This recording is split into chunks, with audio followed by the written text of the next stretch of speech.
Hey everybody, Ben here for the Bonehead podcast, and we are going to take a dive into Wizards from Dungeon Bowl. We've got the Dorset Dungeon Bowl, our next tournament, coming up in a little under 5 weeks' time.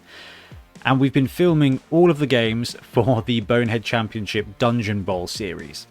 And as a part of that, we've been playing with a lot of Dungeon Bowl teams and a lot of Dungeon Bowl wizards. So we did a top 5 wizards before. Now we've played games with all of these wizards. We've seen them all in action. What we're going to do, getting ready for that tournament and the Bonehead Championship, we're going to go through each of the wizards, talk through how they work and just how good they are. So first up, we've got the College of Beasts. Now this wizard is an interesting one. It didn't make our top 5, but is still pretty useful. Now I love my College of Beasts team. It's a very fun roster. 3 big guys, basically, and a bunch of beastmen with some chaos bits. It's very cool, it's very punchy, it's very wild. So the College of Beasts wizard. At the start of any of your players' activation, so this is the only wizard that starts with a player as opposed to a turn. Okay, so this is the cool thing. So watch out for this if you're playing against the College of Beasts. Mid-turn, on their turn only, they can pop this spell and make one of their dudes grow. Okay, this is Rita Repulsor from Power Rangers. This is literally make my monster grow. And what does it do? So you pick a player on your team, if you are the Beast Man, and that player just rolls 3 die blocks. That's it. You ignore strength for blocking. Basically what happens is I play this spell on this Beast Man. He is next door to your Tree Man. He now gets to block. When he blocks, if he blocks twice with Frenzy, every block that he makes will be 3 die block. That's interesting. You know what? Multiple block will work with that as well because it ignores strength. So multiple block on a College of Beast team, or any team that is running the College of Beast Wizards, if you're running Dorset Dungeon Bowl, will be able to just throw a 6 die block. Now that's at 2 targets. That's really interesting. Watch out for that if you are going to Dorset Dungeon Bowl, because there's some pretty sweet combos there. If you've got something with a nice bit of Mighty Blow, you can go pow, pow, 6 die block, 6 die block, and take out 2 potential targets at once.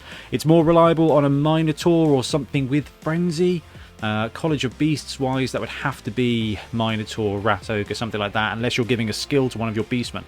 I like it. It's cool. It works with Frenzy. It lasts the duration of the turn. If you blitz him with it, it works then. Multiple block is a pretty good combo with it. And if you are running technically, if you are running a ball and chain in Dungeon Bowl and risking bouncing off the walls, that's risky. Be very careful for that. But if you're going to do it, that would work too. If you are running the College of Beasts with a Snotling team, does that do anything for you? Not really. Interesting one. So basically what you want to do is cast this on a dude with Mighty Blow. The Blood Beast is a great target for this. You're normally getting 2 die blocks anyway. You've got Frenzy, you've got Claw, you've got Mighty Blow. Casting this on a Blood Beast is just going to allow him to 3 die block, push Frenzy, follow up with a 3 die block. If you're using a constructed build, then actually tying this up with one of your dudes with multiple block could pan out nicely. But the cool thing is you get to do it in any one of your turns whenever you like. So you don't have, there's not a lot of setup cost. At some point somebody needs to block somebody, and when it comes around, this is going to mean that block really matters. Next up is the College of Death. So this is a very cool Touch of Death ability. So the College of Death spell works at the start of your turn as the Death College goer. Pick a player. Any player that is in base contact with one of yours, and make a straight up injury roll. This is the most important thing. You have to be marking one of their players, and then you just kill them, basically. Now this is huge because this goes straight through armor, so you don't roll armor. You have to have one of your dudes in base contact with one of their dudes, and at the start of your turn you snap them and you roll for you just roll for injury. So this is the worst outcome for this. Technically the worst outcome is not being able to base any of their players, but in Dungeon Bowl there will come a time where you are marking somebody. You roll straight for injury, so it's going to be a stun, a KO, or a casualty. There's no Mighty Blow, there's no nothing, but there's no armor and there's no nothing. Thick Skull does work, Stunty does apply as well. The difficulty with this one is getting yourself into a position where you are marking the player that you want to be marking at the beginning of your turn. So if, for example, you moved up one of your skeletons or zombies into base contact with a big guy or something, you have to still be in base contact with that big guy that you want to curse out, basically, at the start of your turn. So it's going to be really interesting. It pans out, and it is very potent. If you're playing against a College of Death team, be super aware that if you leave a high value player marking any one of their players, they can just death them next turn. Now that means that if they have got the ball, if the College of Death has got the ball and you mark the ball carrier, I bet you dollars to donuts that this dude is getting absolute touch of death and will be stunned. So if you were going to mark the ball carrier and they have yet to pop their wizard spell, double mark them, because that dude is gone. It's a really interesting skill. Now what this will combo nicely with are non-Dungeon Bowl teams that have got sidestep.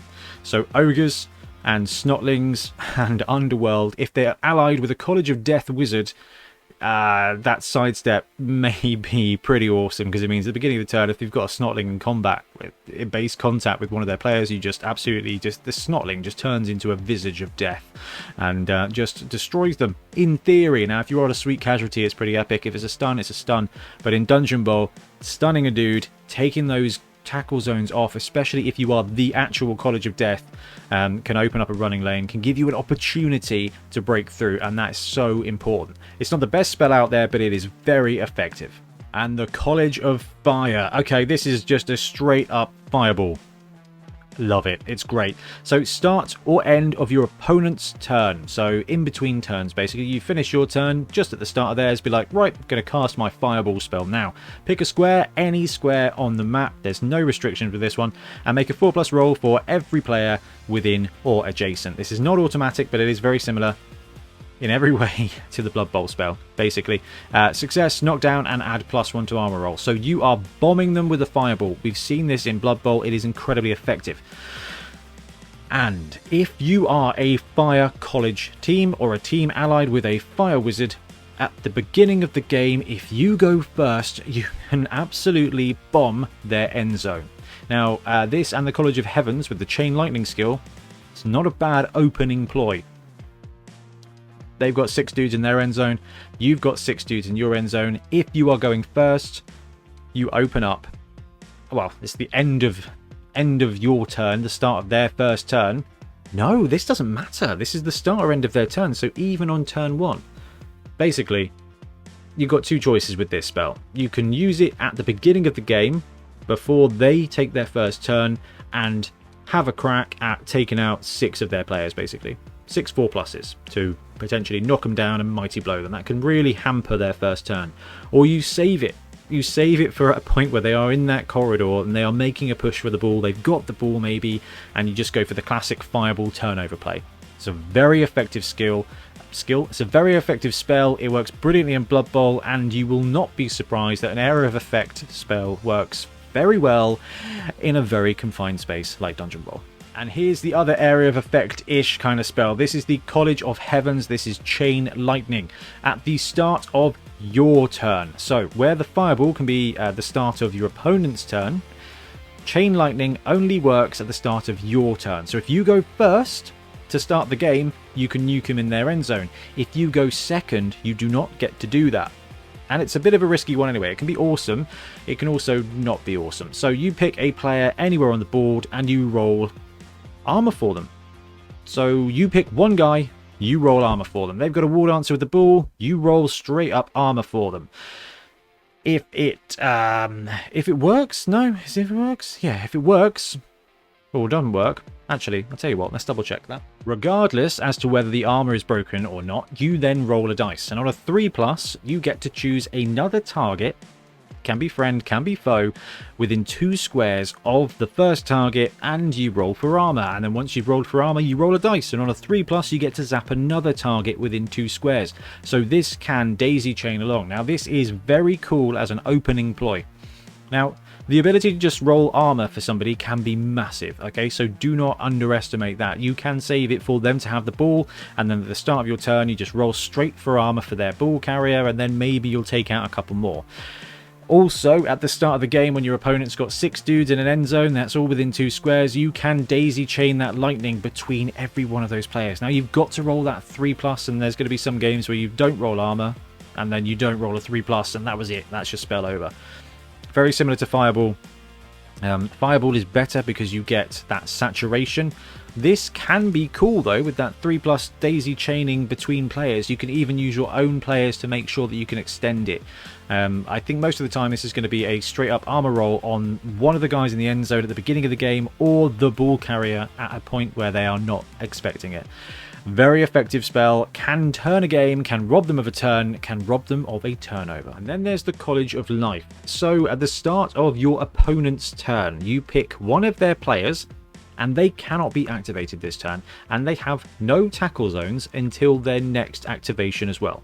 Now, this is at the beginning of your opponent's turn, so if they've got a ball carrier, snap, cast that.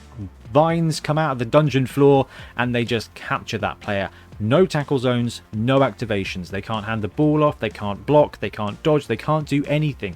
So this is going to be very effective to stop your opponents from doing one thing once per game, and that can help you stall out for one turn. That can help just take a very important piece and stop them from doing anything, stop them from existing essentially. They still exist in the square, but there's no tackle zones on them as well. So the difficulty is that it's the start at their turn, so your opponent will absolutely get an opportunity to redress the situation. It is very, very, very useful to just give yourself opportunities to run through. If you've got 2 big guys guarding a corridor or a hallway, then you can actually use this to just essentially delete one of them for a turn. Now, if you are running a College of Life team, you've got plenty of agility. You've got Wood Elves, you've got the War Dancers running around and doing stuff. You've got stunty players and things like that. So you've always really got an opportunity to dash through and get to where you need to. This just means if they've blocked well, you kind of get an opening and a chance to do it. What it doesn't do is it won't do anything to do with removal. It will make your blocking situation slightly better, but that's it. And it will not clear a path for you. It will just make the path easier. If they are just doubling up in a corridor, this will not help you get through. What it will do is it will help you get a better block. But you're a College of Life team and you are kind of low on strength, so this is an interesting one. Now, it's probably going to be the one we see the least. The College of Life is quite an exciting college. The spell is less exciting, but it is quite a balance point. So, I don't know. I'm not sold on this one. I've seen it in use, and it was fine, and you can pick a time where this is going to be absolutely brilliant.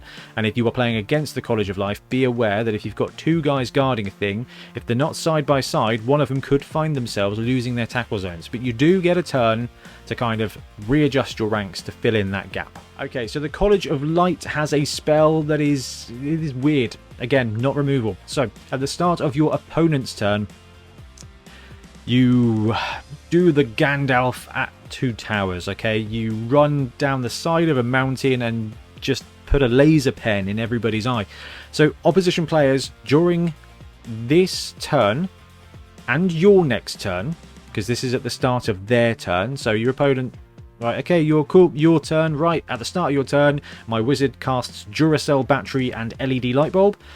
That means that your players cannot pass, they cannot hand off, and they cannot assist blocks. Now that works for them blocking in their turn, and because this effect carries over until the start of their next turn, that means all of this turn for them and all of the next turn for you, they cannot support blocks. Now the College of Light is, well, it's light. It's a light team. They don't have a lot of strength. They don't have a lot of smash. What they do have is an incredible amount of dash.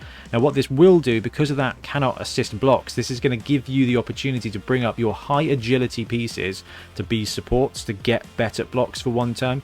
And also obviously that passing and that handoff means that if they are going to need to do a stretch play, that will cancel that out for that one turn. And the fact that they cannot assist their own blocks means that you kind of get a turn of a bit of reprise. It's going to be probably 1 die blocks, except for where their heavy blockers are in situ. So it's an interesting skill. It's the start of their turn. No passing, no handoff, no assisting blocks. That's even including guard. It's a weird one. It can be very useful. There's a bit of setup cost, but it works all right.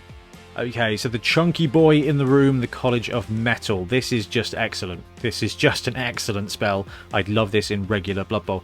So at the start of your turn as the Metal Man, whether you are a College of Metal or you're at Dorset Dungeon Bowl and your team has allied themselves with Metal, pick a player, any player on their team. Roll 2 dice, and if you get under their armor value, they are just straight up knocked out. So this is huge. If you've got a bull carrier that is armor 8 or better, they've got a better than evens opportunity to just immediately KO out your guy.